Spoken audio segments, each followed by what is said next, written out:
Hola, buenas, ¿qué tal?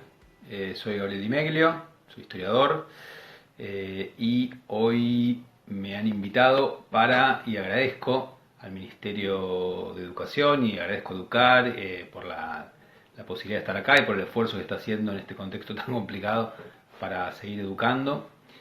Eh, bueno, supongo que espero un poquito para empezar, así se puede ir conectando todo el mundo. Pero enseguida Bueno, ahí vamos entonces.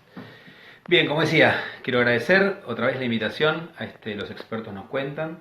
En mi caso, se podría decir, soy experto en la Revolución de Mayo, pues es un tema que me he dedicado a enseñar y a investigar durante mucho tiempo. Eh, bueno, me parecía interesante compartir algunas cosas al respecto con ustedes. Como ocurre cada vez que llega este momento del año, hay una mirada que dura unos días sobre este tema, tanto a nivel escolar como en los medios a veces. ¿Y a qué se debe? Bueno, al peso que tiene esta fecha fundamental en nuestra historia, ¿no? Es decir, el hecho de que al ser la Revolución de Mayo lo que Argentina después eligió como su mito de origen, digamos, o lo que se convirtió de hecho en su mito de origen, en su fecha que considera inicial, es una fecha que siempre es fundamental y por más que debe ser seguramente el tema más investigado de la historia argentina, más trabajado por distintos historiadores, historiadoras a lo largo del tiempo, sin embargo una y otra vez se vuelve sobre él, porque obviamente a medida que pasa el tiempo surgen preguntas nuevas de acuerdo que el presente va cambiando, ¿no?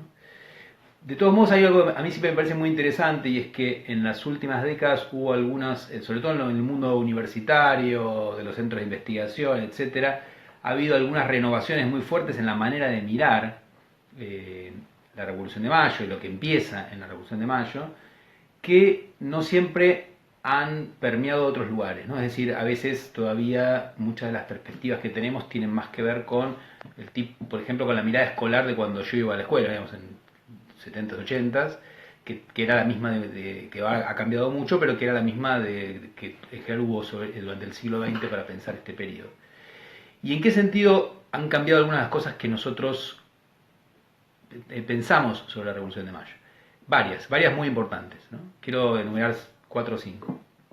Una fundamental es el hecho de que lo que han mostrado distintos trabajos es que no había una identidad argentina en 1810 y por lo tanto cuando empieza la Revolución de Mayo no hay una Argentina que dice nos liberamos de España, como por ejemplo yo aprendí en la escuela, sino que empieza un proceso de gente que se consideraba americana y del lugar en el que nació. Entonces alguien de Buenos Aires era porteño y americano, alguien de Salta era salteño y americano, alguien de Mendoza era mendocino y americano, y así sucesivamente, montevideano y americano, etc.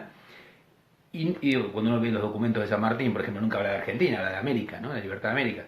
Y que a partir del proceso político que empieza en mayo, sí se empieza a configurar algo que a la larga va a ser un país nuevo y que va a crear una identidad nueva, pero recién a lo largo de décadas, que va a ser la identidad argentina, así como va a aparecer la identidad uruguaya, paraguaya, etc.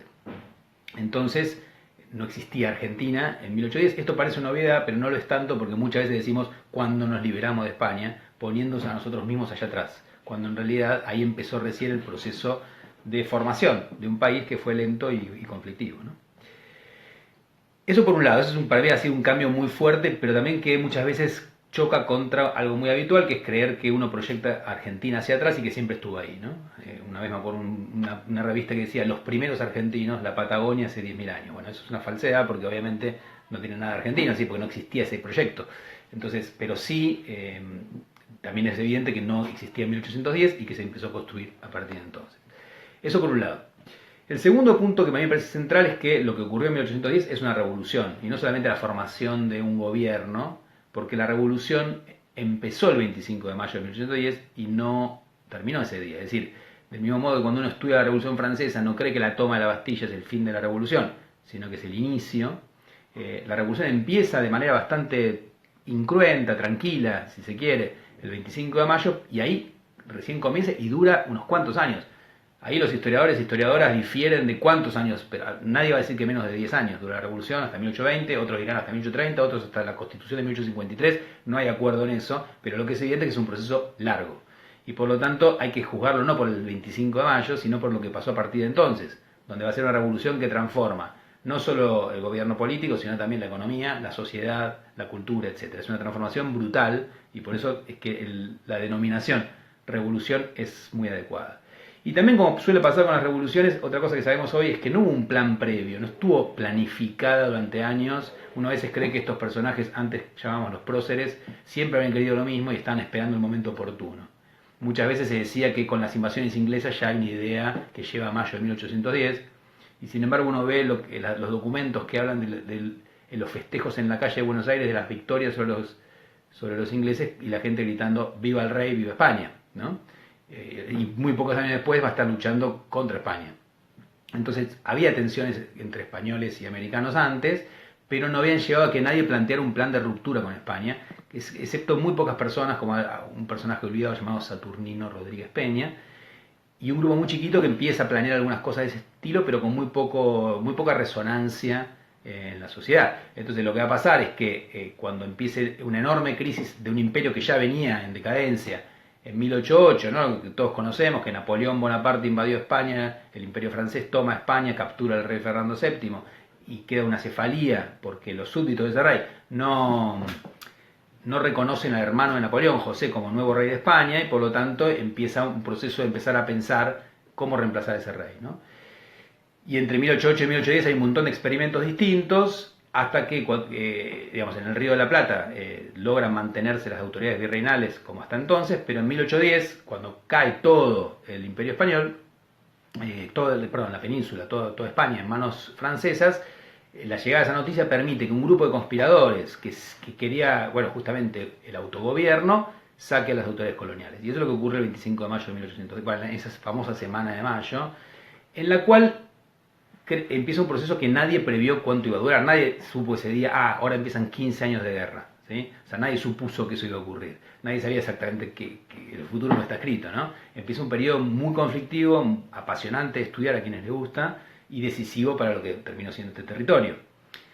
Ahora, un punto que también ha sido un cambio fundamental, y yo creo que esto es lo más importante de lo que voy a decir, que es, porque para mí es clave, que es lo que permite explicar por qué tenemos 25 de mayo y 9 de julio, ¿no? Que parece una obviedad, y esos 6 años de diferencia entre una cosa y la otra. Uno a veces pregunta, ¿qué pasó el 25 de mayo? El Día de la Patria, el Día de la Libertad. Ok, pero ¿qué quiere decir eso, no? Efectivamente hay una diferencia de 6 años porque el proyecto de mayo de 1810 no es un proyecto independentista, o por lo menos no es el proyecto mayoritario. Entre los revolucionarios hay dos proyectos diferentes. El proyecto mayoritario, que es el proyecto autonomista, y un proyecto minoritario, que es independentista. El mayoritario, que uno termina identificando con la figura del presidente de la Junta, que es Cornelio Saavedra, y que después va a tener el apoyo de todas las provincias, es el que propone, y esto es lo que después se olvidó, propone dejar de depender de España, gobernarse a sí mismos, manejar su propia economía, elegir a sus autoridades, pero sin romper con la monarquía española. Es decir, mantener al rey de España, como fue después, siempre digo lo mismo, el Imperio Británico, ¿no? La Commonwealth, donde Nueva Zelanda, Canadá, Australia se gobernaban a sí mismos, pero respetaban al rey o a la reina de Inglaterra. Ese es un poco el proyecto de Mayo, o sea, es lo que proponen, que es crear una monarquía federal, en la cual el Río de la Plata, México, Perú, etcétera, sean todos iguales a España, con la coordinación del rey. Un rey que no estaba, que estaba preso pensando en cuando ese rey vuelva. Es decir, un proyecto de autogobierno, pero no de crear un país distinto. Que sí va a ser el proyecto de un grupo más radical, que la figura más famosa es Mariano Moreno, también Juan José Castelli, que quieren la independencia política, pero son hábiles porque saben que eso no es tan popular, entonces no lo dicen abiertamente. A medida de, o sea, esto todo en 1810, a medida que pasa el tiempo se van a ir radicalizando las posiciones y ya para 1811 y sobre todo en 1812 va a haber posiciones independentistas muy grandes, pero ante varios años las dos posturas dividen a los revolucionarios, entre los más autonomistas y los más independentistas. Por ejemplo, cuando Manuel Belgrano, que este es el año belgraniano, en 1812 crea una bandera, el gobierno revolucionario de ese momento, el triunvirato, le dice no puedes crear una bandera porque eso es un signo de independencia y nosotros todavía estamos dentro de la monarquía española.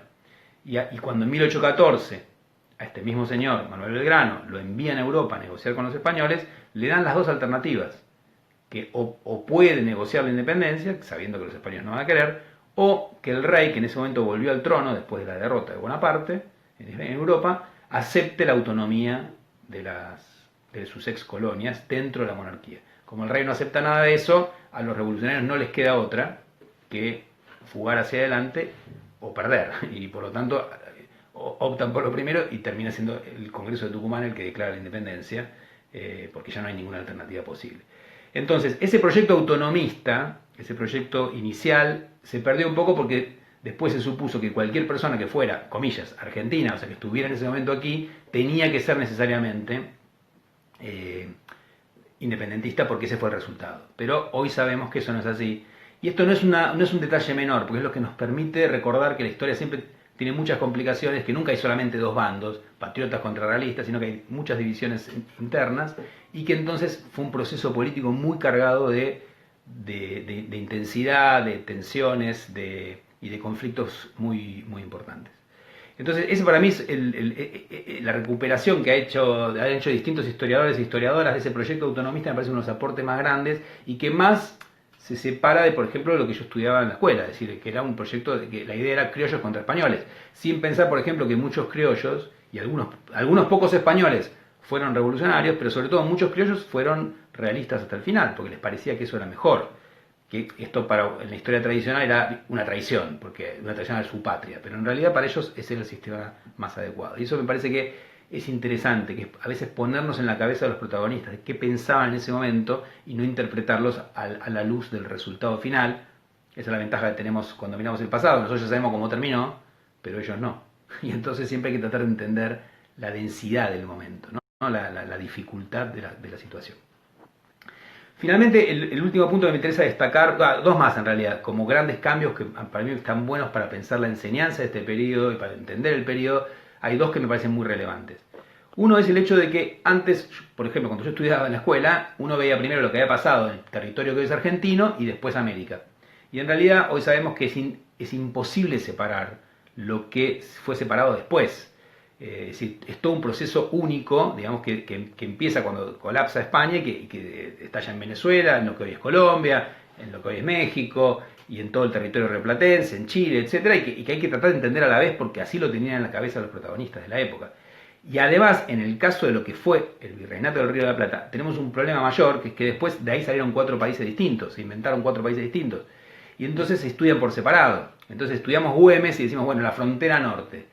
Pero en realidad Güemes no tenía en la cabeza que estaba en la frontera norte de Argentina, era la frontera entre lo que quedó en manos realistas, que ellos aspiraban a liberar, y los realistas intentaban ocupar el territorio del sur. Eso se convierte, por la propia guerra, en lo que va a terminar siendo la frontera entre Bolivia y Argentina. Pero no era así antes. No sé, un cura tucumano llamado Ildefonso Muñecas dirigió una guerrilla en La Paz, totalmente pensando en la conexión entre ambos territorios, sin pensar que es una frontera internacional.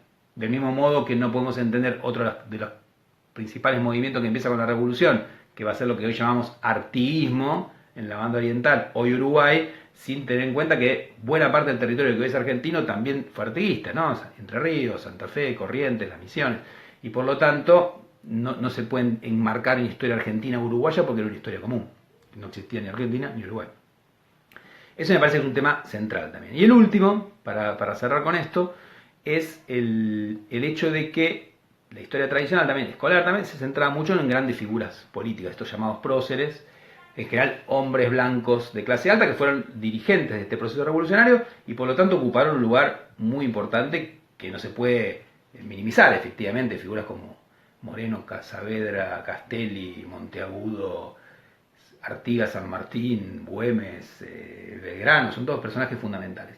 Pero no son los únicos que hicieron las cosas, y esto puede parecer una obviedad, pero lo que han hecho historiadores e historiadoras de los últimos años ha sido recuperar, me incluyo en ese esfuerzo, la acción de otros grupos sociales, es decir, de las clases populares, ¿no? De la plebe de la ciudad, de los campesinos, de los indígenas, de los esclavos, y también, algo que aunque parezca mentira, se ha trabajado mucho menos y más tardíamente, la participación femenina en la política de la época, que también fue fundamental. Y no son solo temas para completar un panorama que en realidad está dirigido por grandes hombres, sino que lo que se ha mostrado en estos trabajos es que es inentendible el proceso político de la época sin entender que es un proceso social colectivo, pero no donde todos querían lo mismo, tipo la unidad de toda la sociedad, sino donde cada sector tiene intereses diversos y, por ejemplo, muchas de las expectativas populares de cambio, que iban mucho más allá de lo que querían las élites que dirigieron la revolución, no se cumplieron.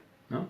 Pero aún así existieron. Entonces, mi opinión es, no tenemos que juzgar a las revoluciones por su, por su resultado, porque si no solo hacemos, nos entusiasmamos con las revoluciones que triunfaron y no consideramos las que no, sino por lo que pasó en el momento. Entonces, si uno estudia las reivindicaciones del artiguismo, el proyecto revolucionario de Andresito Guacurarí y varios de los pueblos misioneros guaraníes que habían sido jesuitas, lo que quieren, no Güemes, sino los gauchos de Güemes y en Salta y Jujuy, o lo que plantea por momentos el bajo pueblo, como decía, a los pobres de Buenos Aires, son proyectos que pretenden cambiar la sociedad mucho más de lo que los grupos dirigentes quisieron y que fracasaron. Y uno lo puede ver en los lamentos después que retoman algunos letrados en la literatura gauchesca, por ejemplo, diciendo, bueno, al final pusimos el cuerpo para la revolución y cambiaron pocas cosas.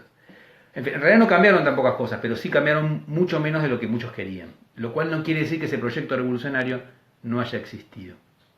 Y a mí me parece interesante rescatar eso. O sea, la revolución que empieza en mayo es una revolución política, pero también es una revolución social, ¿sí? Que no obtuvo los beneficios para los de abajo que ellos querían. Lo cual no quiere decir que ese proyecto no haya existido. Pero sí dejó un montón de cambios muy fuertes porque la economía, la política, la sociedad no fueron iguales después de la revolución. Y eso es algo que tenemos que tener en cuenta, ¿no? La esclavitud no desapareció, pero quedó debilitada para siempre. El sistema de castas, es decir, el hecho de que uno tuviera derechos diferenciados de acuerdo a su color de piel, deja de existir de manera legal. Sigue el racismo, pero no de manera legal, de manera jurídica, ¿no? Y eso es un cambio brutal. La economía, no tengo tiempo de explicarla ahora, pero se transforma de manera muy importante y se inicia, digamos, el sistema económico que después va a usar Argentina durante mucho tiempo. Y además hay una cosa muy importante, que es que surge un grupo de gente que se dedica a la política, ¿no? Una clase política, que es una de unas creaciones más importantes de la revolución. Gente que antes tenía carreras muy cómodas y que de golpe empiezan ahora a hacer de la política su ocupación principal. Y una de esas figuras, digamos, para mí, por eso, siendo el año belgraniano, y además porque fue muy importante, quiero destacar algo de esto, fue Manuel Belgrano, ¿no? Belgrano es una figura, un ejemplo perfecto de cómo alguien se convirtió siendo un reformista, se convierte en un revolucionario. Belgrano era el hijo de un comerciante muy rico, un millonario diríamos, le permitió estudiar en España, que para un porteño que estaba muy lejos era algo realmente muy raro, y de España vuelve con ideas ilustradas, ¿no? De transformar la realidad, pero lo piensa no en clave independencia. Lo que él piensa es que lo que hay que hacer es reformar a la monarquía. Entonces escribe textos diciendo tenemos que introducir más agricultura, tenemos que educar a la población, incluyendo a las mujeres con una educación diferencial, pero también educarlas cuando no se las consideraba en esos proyectos, tenemos que liberalizar la economía, un montón de ideas que él vuelca proponiendo mejorar su realidad dentro de la monarquía. Cuando venga la gran crisis del imperio, ese reformista, que además tenía un puesto muy cómodo en el consulado de comercio, se va a convertir en un revolucionario y va a cumplir todos los posibles papeles de esta nueva clase política. Va a ser gobernante como vocal de la primera junta, va a ser militar, como sabemos bien, sin tener ninguna experiencia al respecto, y va a ser diplomático cuando lo envían a Europa a negociar con los españoles después de la derrota de Napoleón. Es decir, es todo terreno, y eso es un ejemplo perfecto de esta clase política. Además, muchas veces termina mal, ¿no? Muchos de estos dirigentes la pasaron mal al final, de distintos bandos. Es decir, ninguno murió contento y feliz, sino en general, como Belgrano, bastante frustrado y en la pobreza, habiendo sido alguien de una gran fortuna. Es decir, entonces eso que siempre se rescató de su pobreza final, etcétera, tiene que ver justamente con las penurias de una revolución, de hacerse revolucionario, y de una dirigencia que efectivamente, con sus aciertos y errores, digamos, cuando uno se pone a juzgar, efectivamente dio todo por esa causa en la cual creía, ¿no? Y en la cual Belgrano tiene algunos momentos en los cuales le fue muy bien y algunos momentos en los cuales le fue muy mal. Digamos, es uno de esos personajes que tiene, o sea, momentos gloriosos para él, como las batallas de Tucumán, que salvó la revolución en 1812, la batalla de Salta, o crearon la bandera, que él no lo sabía en ese momento, pero terminó siendo la bandera de este país. O momentos más olvidados, pero que son clave, como cuando tiene un giro ideológico por el cual él que era republicano y quería la independencia, después de la caída de Napoleón, ve que Europa se volvió más conservadora y que vuelven las monarquías y entonces se hace monárquico, pero quiere crear una monarquía constitucional, o sea, no absolutista, constitucional, en la cual un rey sea un inca, un descendiente de los incas, lo cual tiene un contenido, digamos, transformador en la época también, pensando que él es él, como muchos otros, pero como casi todos los dirigentes revolucionarios, desciende de los vencedores de esos indígenas y no de los vencidos. Y dicen explícitamente, tenemos que identificarnos con los vencidos. Entonces hay un momento ideológico indigenista muy interesante. Aclaro que indigenista no con los mapuches o trehuelches o los guaycurúes, no con los pueblos que eran independientes del Imperio Español, sino con los indios cristianos, es decir, los de lengua quechua, aymara, guaraní, a los cuales la Junta y los distintos gobiernos revolucionarios les daban, hacían proclamas en esos idiomas justamente para obtener ese apoyo, pensando sobre todo en esos grupos y pensando en un país nuevo que de hecho se independiza en 1816 con el nombre de Provincias Unidas en Sudamérica, porque no tiene límites claros, puede ser Cusco la capital, como quería Belgrano. Hay un momento interesante de esto de recuperar digamos, el pasado indígena un poco idealizado, ¿no? Sobre todo de los incas, como un momento glorioso, y entonces aparece no solo en Belgrano, sino en todo este grupo dirigente, y no solo aquí. Si uno lee la carta de Jamaica que escribió en 1815 Bolívar, dice: nosotros somos Moctezuma, nosotros somos Atahualpa, y él era un caraqueño blanco aristócrata de mucho dinero, y sin embargo se posiciona ideológicamente ahí, lo mismo que va a hacer San Martín, lo mismo que va a hacer Belgrano. Ese momento es muy interesante, pero también es interesante que los republicanos se oponen a este proyecto diciendo: nosotros no queremos un rey, queremos una república, no queremos que nos gobierne un rey, queremos el gobierno de los muchos. Entonces, y no rescatan para nada lo indigenista, pero sí su oposición a la monarquía. Personajes como Manuel Dorrego, como Pasos Canqui, es decir, Manuel Moreno, el hermano de Mariano, todos esos son los que se oponen fuertemente al plan de Belgrano. Y esto es un momento ideológico muy interesante para mí, tanto por el lado republicano que ataca a la monarquía, como los monárquicos que defienden una monarquía no europea, sino americana. Y es un momento efímero que fracasa, es decir, que no pasa nada, pero me parece que refleja muy bien el momento, digamos, ese momento de transformación política que implica una revolución, ¿no? Donde se puede empezar a pensar realidades que antes parecían locuras, ¿no? Y donde aparece, por ejemplo, incluso, como dije antes, una literatura nueva, ¿no? La literatura gauchesca, que es una literatura política y una literatura de la revolución. En ese sentido me parece que Belgrano es un excelente, no solo es un personaje muy importante para nuestra historia, sino que además es un excelente ejemplo de ese grupo y de esos que dejaron todo para lanzarse a un proyecto revolucionario. Bueno, yo no quiero aburrirlos mucho más porque creo que hablé unos cuantos minutos. Estoy leyendo ahí a ver si hay algo que me pregunten que quieran que pueda responder. Vi varios saludos y los agradezco y los retribuyo. En realidad creo esto, que los que nos dedicamos al siglo XIX muchas veces parecemos lejos de los debates del presente, pero la Revolución de Mayo y todo lo que empieza en ese momento es un tema que sigue interpelando, en el sentido de que, digamos, lo volvemos a visitar en tanto nuestro mito de origen, de acuerdo a distintas problemáticas del presente. Fíjense que este año se discute mucho si, por ejemplo, Belgrano era feminista, lo cual es una exageración, un anacronismo total. Pero teniendo en cuenta todo el peso del feminismo en los últimos años, es lógica que esa pregunta aparezca. ¿Por qué? Porque Belgrano quería la educación de las mujeres. No quería una educación igual que la de los hombres, y ese es el límite, digo, de hacer una interpretación de ese tipo. Quería una educación de cuestiones de mujeres. Sin embargo, para otros no tenía que haber ninguna educación de mujeres. Entonces, me parece que es muy importante, ahí saludo a gente que conozco, hola, Simón, me parece que es importante tener cuidado con esas interpretaciones. ¿Sí? No equivocarnos en ver el pasado a la luz del presente de manera literal, pero sí que las preguntas del presente nos permitan buscar problemas en el pasado. Por ejemplo, la cuestión de las relaciones de género. Todavía hay una cosa que no se investigó, que es la Revolución de Mayo. ¿Empeoró o mejoró la situación de las mujeres en relación con la de los varones? ¿No? Eso es algo que todavía la respuesta no la tenemos. Pero se escuchan los gritos de mis hijas, pero bueno, el tema de la pandemia es complicado. Y bueno, sí, a mí me preguntan sobre los movimientos acá un saludo para Segundo B, se los mando. No sé Segundo B de dónde, pero para todos los Segundos B que estén viendo esto.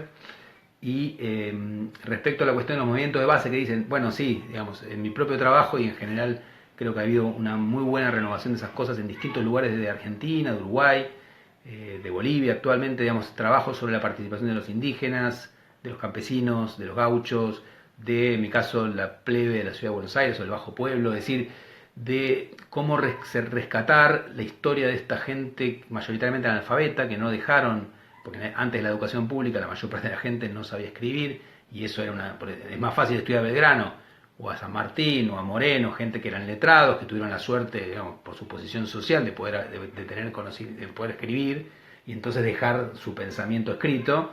Es mucho más difícil cuando queremos estudiar a los demás, ¿no? Pero solemos decir, Belgrano ganó la batalla de Tucumán, San Martín cruzó los Andes. Bueno, digo novedad, no la ganaron solos, ni cruzaron los Andes solos, ¿no? Es decir, son dirigentes, y por lo tanto tenemos que recuperar la vida de esos soldados que los acompañaron, de las mujeres de esos soldados que a veces también los acompañaban, se quedaban, y de todos los demás grupos que a veces son más difíciles de recuperar históricamente, pero lo podemos hacer leyendo juicios, leyendo sus pedidos a los gobiernos en los cuales le piden a alguien que los escriba. Es decir, tenemos manera en los documentos de los archivos de recuperar fragmentos de esas vidas perdidas, sin las cuales, insisto, no es posible entender lo que pasó. No es posible entender que la revolución no fue solo la obra de un puñado de próceres, sino una empresa colectiva con muchos conflictos y muchos matices distintos. Bueno, les agradezco a los que saludan y agradecen, y yo les quiero agradecer.